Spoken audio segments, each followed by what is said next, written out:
Bapak Jenderal Listio Sigit yang terhormat, jika Bapak mendengarkan video saya ini, ya kan, nggak usah berpikir bahwa saya ini mencari sosialitas, mencari uang.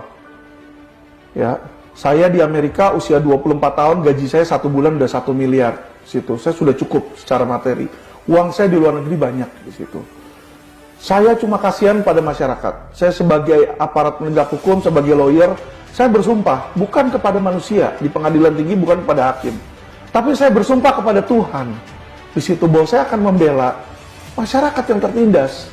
Jadi setiap kata-kata keras yang saya lakukan bukan karena saya benci sama Polri, tapi saya frustasi, saya kecewa, ya kan? Karena kenapa? Kewenangan untuk menahan penjahat, kewenangan untuk menyita aset, bukan kewenangan saya sebagai lawyer.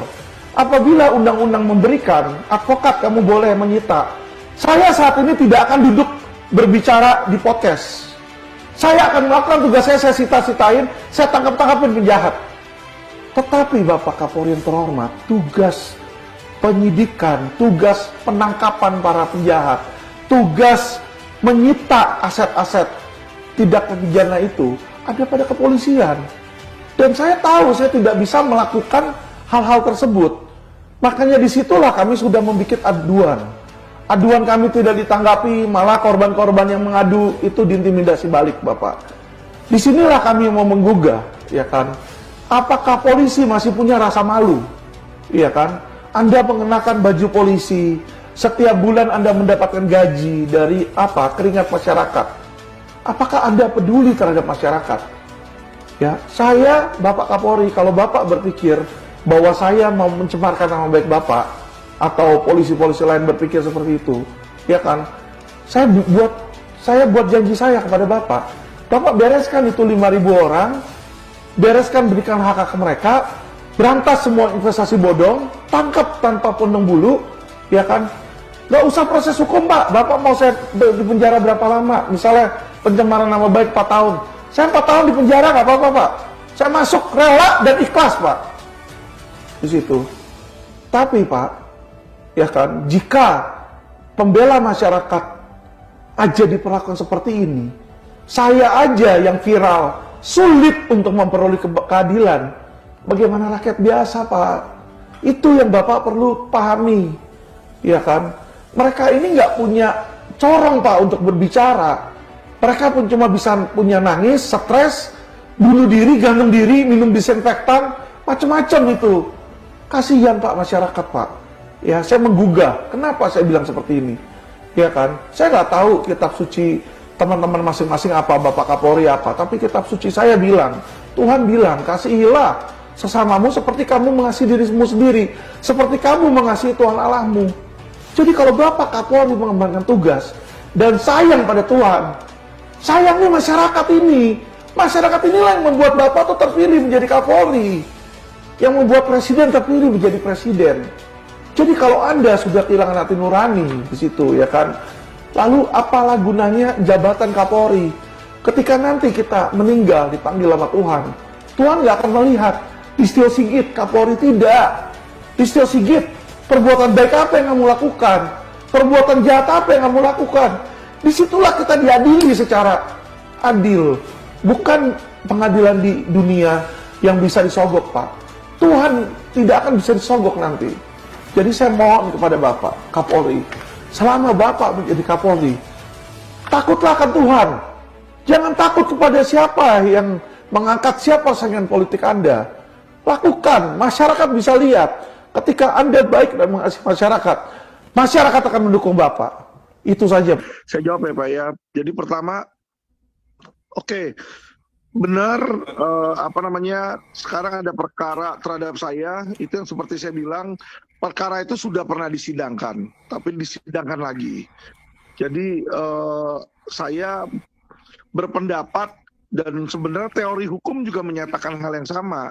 Sebuah perkara nggak bisa disidangkan 2 kali, tapi mereka coba ini untuk disidangkan 2 kali, ya kan? Jadi gini Pak, kita ngelihat hikmahnya. Ada beda antara kewenangan sama kesewenangan. Ya. Kewenangan ini adalah kekuasaan yang diberikan oleh undang-undang kepada penguasa terhadap rakyat. Kesewenangan adalah tindakan yang tidak sesuai dengan hukum yang dilakukan penguasa terhadap masyarakat.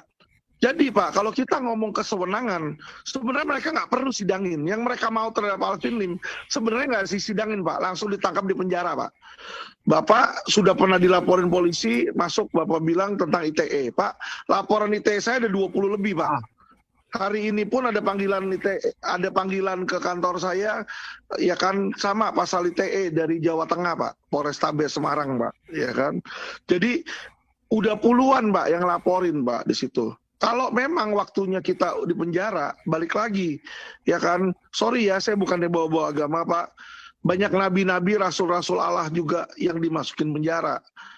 Apakah berarti orang di penjara itu salah menurut manusia atau salah menurut Tuhan? Itu aja pertanyaan saya. Jadi kalau kita berlaku benar, kita tahu, arti kita tahu, kita di penjara, ya sudah. Berarti, mohon maaf, itu adalah atas kehendak Tuhan. Jalanin dengan hati sukacita, Pak. Saya di penjara sudah 2 kali, Pak. 2 kali. Di penjara pertama kali 9 bulan, karena apa? Mempertahankan anak saya, anak kandung, saya ambil, dibilang saya menculik. Oleh penguasa, itu bekerja sama antara polisi, jaksa, sama hakim. Saya dijeblosin ke penjara, ya kan? Saya nggak anarki, Pak. Saya di penjara 9 bulan, saya nggak langsung, wah kesel, cari lagi oknumnya mana, misalnya beli pistol. Saya punya uang, kalau mau beli pistol gampang, yang nawarin saya banyak. Saya bisa aja beli, terus saya deketin, saya tembak mati aja itu. Jaksanya saya tahu di mana, polisi saya tahu di mana, hakimnya saya tahu di mana. Saya kalau mau bisa, tetapi saya tidak mau melakukan itu. Kenapa? Karena saya merasa saya benar, biarlah nanti Tuhan yang mengadili, Pak. Ya itu satu, Pak. Ya kan. Kedua kali saya di penjara kedua, walaupun saya udah bebas, nih sekarang ketiga yang mau 6 tahun ini saya sebenarnya udah di penjara kemarin 9 bulan. Vonisnya juga udah divonis, saya divonis bebas, masih juga dia mau penjarain lagi karena dianggap vonis bebas demi hukumnya itu bukan vonis akhir kata dia, vonis selak, ya kan, bodoh amat lah dia. Itulah yang saya bilang perbedaan antara kewenangan dengan kesewenangan, Pak. Ya kan. Nah kalau dibilang misalnya nanti di dalam saya dicekokin apa segala macam, saya cuma satu pegangan saya Pak, yang membuat saya selama ini kuat. Itu di kitab suci saya dibilang, janganlah takut kepada yang bisa membunuh badanmu, tapi takut kepada dia yang bisa membunuh jiwamu. Ngapain saya takut sih? Aduh, saya di penjara. Misalnya mau kasarnya mau kayak Brigadir J dia ditembak. Ya wes loh, saya mati demi Tuhan kok. Terus kenapa saya mesti sedih? Bersuka cita dong saya mestinya. Seneng dong gitu. Ya kan, daripada orang matinya lagi dugem gitu kan, atau lagi sorry nih berzina mati, lo ngapain? Gak ada glory di situ. Saya nggak pusingin. Sekali lagi yang mengetahui diri kita adalah kita sendiri. Ya, saya bukannya sombong, yang orang kenal saya dari San Francisco pun tahu. Saya udah naik Porsche Pak dari usia 20-an, saya cari uang sendiri, uang saya. Nggak dari orang tua, saya bisa cari uang sendiri. Tapi hidup saya pun masih hidup sederhana. Ya kan, pakai sepatu juga sepatu biasa, naik angkot juga bisa di situ, makan di warteg juga bisa. Kenapa? Kita bersukacita dalam Tuhan, bukan kita bersukacita dengan apa yang kita miliki, karena yang kita miliki ini semu sementara di situ Pak. Jadi balik lagi, ya kan, tergantung dari orangnya. Kalau memang dia di penjara sekalipun, ya kan, saya merasa itu adalah sebuah kehormatan. Jadi kalau sampai suatu saat saya dimasukin penjara, dia mau penjara juga ada batas waktunya kok. Ketika saya keluar, hati dan jiwa saya tetap akan melayani Tuhan. Itu aja, simple kok. Ya kan, jangan biarkan manusia dan keadaan yang jahat di dunia ini merubah diri Anda. Ya kan, tapi selalu berpegang sama Tuhan. Karena Tuhan, God is good. Tidak ada rancangannya yang nggak bagus. Dan semua yang diberikan sama Tuhan, ingat, tidak akan diberikan melebihi kemampuan kita. Jadi kalau memang beban saya harus masuk penjara ketiga kali, saya akan jalanin. Saya nggak perlu marah-marah sama Jokowi atau marah-marah sama penegak hukum. Saya jalanin aja. So what? Ya kan? Habis itu keluar, saya tetap berbuat baik lagi. Simpel kok di situ ya.